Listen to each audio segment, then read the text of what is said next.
Olá, prezados alunos, prezadas alunas. Que prazer enorme estar aqui com vocês. Olha só, hoje nós temos um convidado ilustre para a nossa live. Eu sou a professora Elaine Schwab, da Gran Faculdade, na área de Gestão e Negócios aqui do Ensino Superior. E eu tenho aqui ao meu lado o professor Bruno Eduardo. Professor Bruno, muito obrigado pela sua presença. Eu que agradeço, é uma oportunidade enorme, então agradeço mesmo o convite de estar aqui participando. Olha só, professor Bruno, vocês vão lembrar, vocês que são nossos alunos, nossas alunas, ou vocês que vão iniciar com a gente aqui, o professor Bruno é nosso professor na área de administração, de gestão, de economia, e principalmente aí hoje ele vai trazer o core business dele aqui para nós e para vocês, nossos alunos, nossas alunas, porque qual é a nossa intenção em relação a essa prática? Essas lives, elas têm justamente o objetivo de aproximar você, nosso aluno, nossa aluna, à prática, à experiência do dia a dia. Aquilo que vocês veem lá todo dia, lá na disciplina, com o professor Bruno, em Economia e Mercado, Economia e Produção, aqui hoje ele vai trazer a experiência prática. O professor Bruno é empreendedor, não é, professor? Sim, sim. E empreende no quê? Conta isso para nossos Então, alunos. vamos contar. Né? Antes da gente começar aqui, conta pra gente. Então, depois de um tempo visitando bares, cervejarias, tudo, eu acabei pegando o gosto ali de criar cerveja, produzir cerveja. Então, tive a oprioridade já de criar logomarca, registrar, isso é uma coisa até importante, né, para falar para os alunos, né, registro de marca. E eu empreendi justamente nessa área, justamente na produção da cerveja. Então, sou um famoso cervejeiro artesanal. Olha só que legal. Então, o que nós vamos fazer hoje? Vocês vão, nessa live, ter a oportunidade de nós apresentarmos aqui o caso de estudo em gestão de projetos da empresa, da cervejaria artesanal do professor Bruno. Professor Bruno, nos conte aqui, né, para nossos alunos, para as nossas alunas, nossos futuros alunos, qual foi, assim, na verdade, os principais projetos que você, os principais desafios que você enfrentou na tua cervejaria artesanal?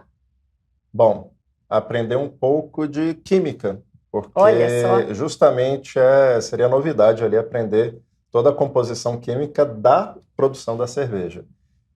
Por sorte, né, minha irmã ela é formada tem licenciatura em Química, então ela entrou um pouquinho nessa jogada, né? E com isso foi um pouco mais tranquilo, porque eu entrei com a parte mais de produção, de gestão, né, de administrar esse passo a passo, e também com a força bruta, né, porque quando vai produzir assim, uma quantidade, eu diria, razoável, então a gente tem o peso ali para sustentar. Mas o desafio maior foi esse, de aprender toda essa química que envolve a produção da cerveja.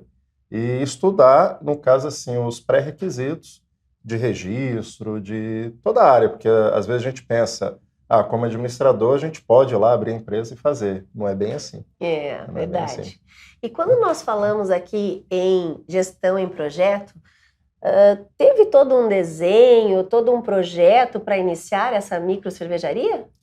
Sim, mas não em todos aqueles formulários tradicionais. Sim. Entendeu? É claro que, como foi um projeto próprio, tudo, aí uma planilha registrando ali requisitos, desafios, tudo. Já cheguei a fazer o plano de negócio, já tem um plano estratégico, então já tem ali toda essa formalidade. Mas em termos de projetos, muita coisa veio da cabeça. Então, aquela coisa assim de escopo, de cronograma, até dos fluxos que tem que ser criados, isso já foi mais tranquilo, eu diria. Então, a essência, uma das especialidades que eu tenho também, justamente é em gestão de projetos e outra em gestão de processo. Então, praticamente foi a bagagem que me ajudou. Legal.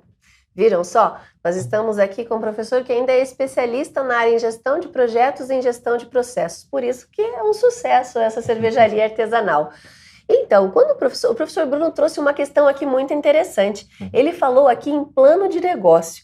Quando, na verdade, a gente fala em projeto, né, professora, a gente fala nessa questão da produção, ter esse plano de negócio que vê uma questão operacional, principalmente em indústria, né?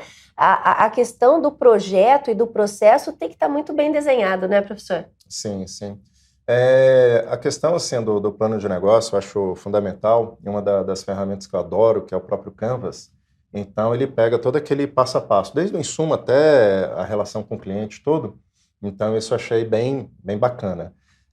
Aí eu apliquei, baseado no Canvas também, o plano de negócio.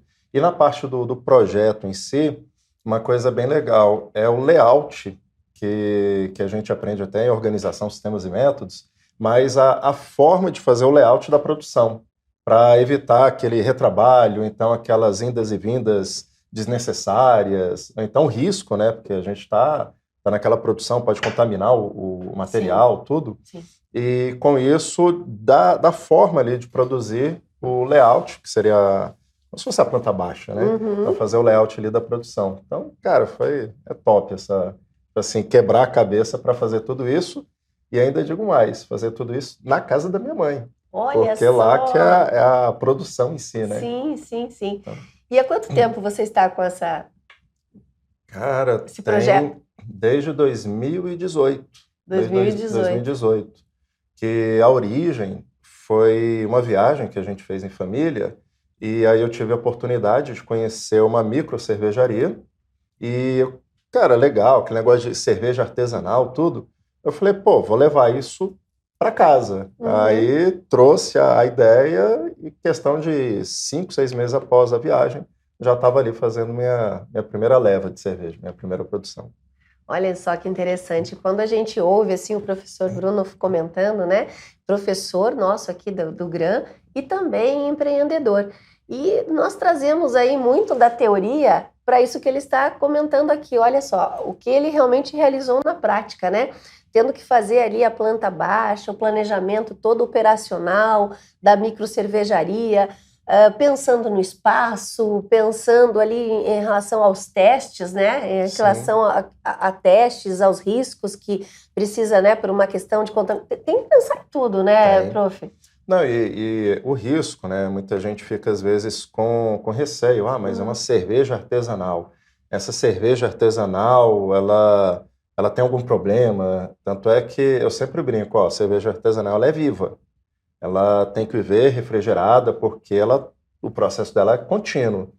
E aí a gente tem todo o cuidado de não contaminação, que é o maior risco, né? Uma intoxicação alimentar levando até danos ali, eu diria, hospitalares, a depender até uma coisa mais grave. E todo esse cuidado é que a gente chama de sanitização, né? Que é limpeza, esterilização, tudo. Então é um cuidado enorme. A contaminação, eu diria que é o maior problema que eu tenho. Assim, até hoje nunca, graças a Deus, nenhuma cerveja contaminada, mas é o maior problema que a gente tem na fase da produção. E se nós formos pensar assim, para que esses nossos alunos, professor Bruno, possam ter isso também, porque você está trazendo assim exemplos do teu dia a dia, né, dessa fabricação, e isso é muito importante para nós. Quais as lições assim que são né, que se aprende aí colocando a mão na massa, né? Porque a gente aprende na teoria, mas aqui o professor Bruno colocou ali a questão da mão na massa mesmo, empreendendo e ainda com uma indústria, né? Na verdade, é uma questão industrial. Não é nem varejo, é a indústria em si. Sim. São muitas lições aprendidas? São. Por exemplo, a primeira leva a gente produziu em pequena escala, foi apenas 10 litros. E aí eu comecei com o famoso pesquisando na internet, tudo, e comprando um kit básico, né? Sim. E aí minha primeira lição aprendida, esse kit básico não ajuda em quase nada, quando a gente pensa em produção em larga escala. Certo. E aí, logo depois, investindo em panelas mais automatizadas, né, para fazer o trabalho mesmo, aí a primeira lição é essa, o famoso benchmarking. Você vai ter que ir lá, pesquisar, comparar, verificar pontos positivos e negativos de cada modelo. Às vezes eu brinco com os colegas cervejeiros, eu falo, eu sou o cervejeiro panelinha gourmet, porque é a panela elétrica, né? Aquela que eu configuro e deixo lá. Os outros são os panelinhas raízes, né? Porque eles estão lá mexendo toda hora, controle de temperatura. E tudo isso, querendo ou não, é um processo que pode prejudicar o sabor final.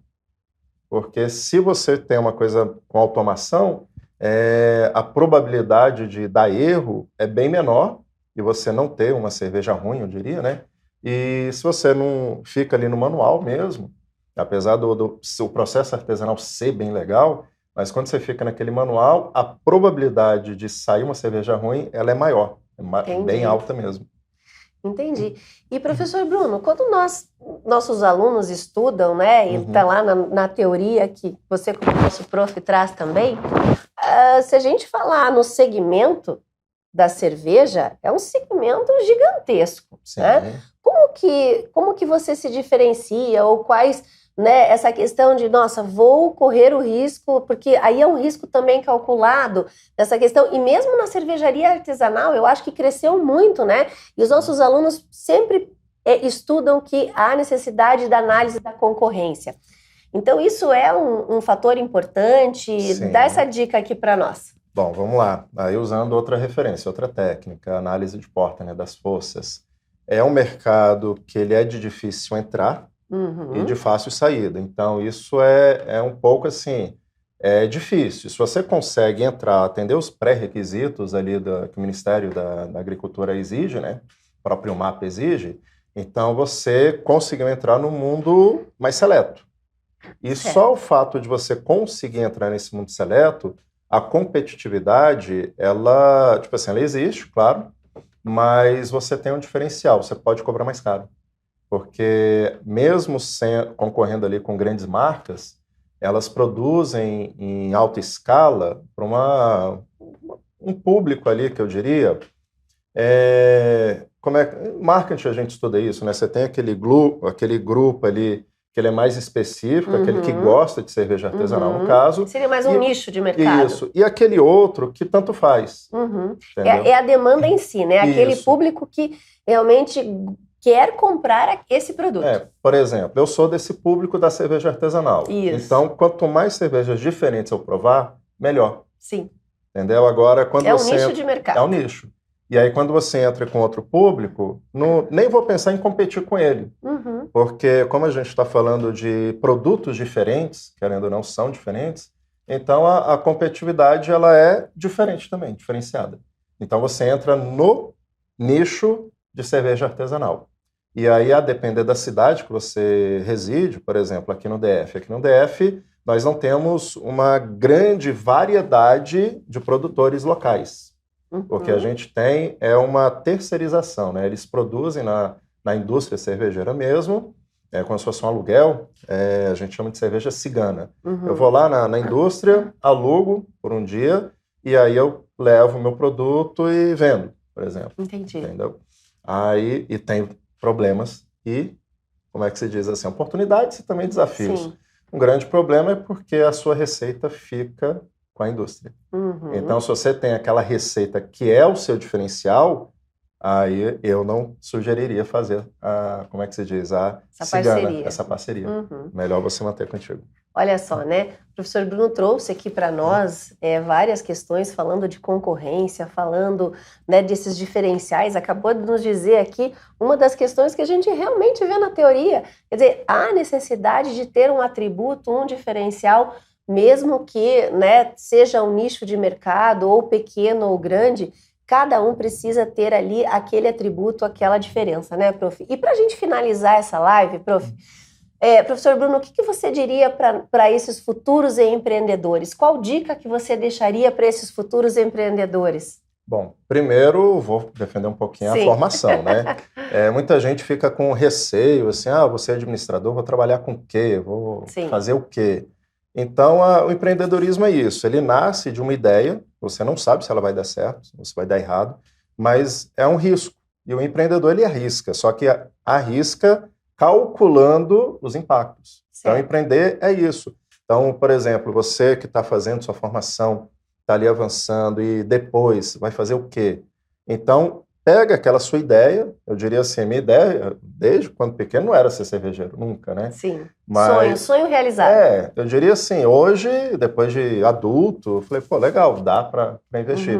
Então, trabalhe a ideia, mas não esqueça de usar essa experiência da própria formação, da própria técnica, para poder reduzir os impactos negativos e dar sucesso. Olha só, viram, prezados alunos, vocês estão no caminho certo, né? Na verdade, fazendo um ensino superior para justamente você entender toda essa teoria e aqui com a gente nessa live ter o prazer de ter o professor Bruno conosco aqui para justamente trazer essas experiências, esse case de sucesso da vida dele. Professor Bruno, eu agradeço muito a sua presença. Nossa, aprendi muito com você aqui, né? Aliás, cada vez que nós conversamos, né, em relação aí a todas as nossas disciplinas, eu sempre aprendo muito e isso é uma dica bastante importante, ouvir bastante, né, professor, para que a gente possa sempre estar crescendo. Então, gostaria que você se despedisse aí dos nossos alunos, sim, nossas claro, alunas e agradecer novamente. Eu que agradeço também a oportunidade, que nem eu falei, né, no início, uma oportunidade de estar aqui compartilhando experiência com vocês. E eu acho que é muito legal. Na minha formação, não tive essa oportunidade de conhecer esses casos de sucesso. Sim. Então, cara, eu acho muito legal e motivador. Sim. Então, espero que essa história sirva de motivação para vocês dedicarem nos estudos e cada vez mais alcançar o sucesso. Obrigada por estarem conosco. Até mais. Tchau, tchau.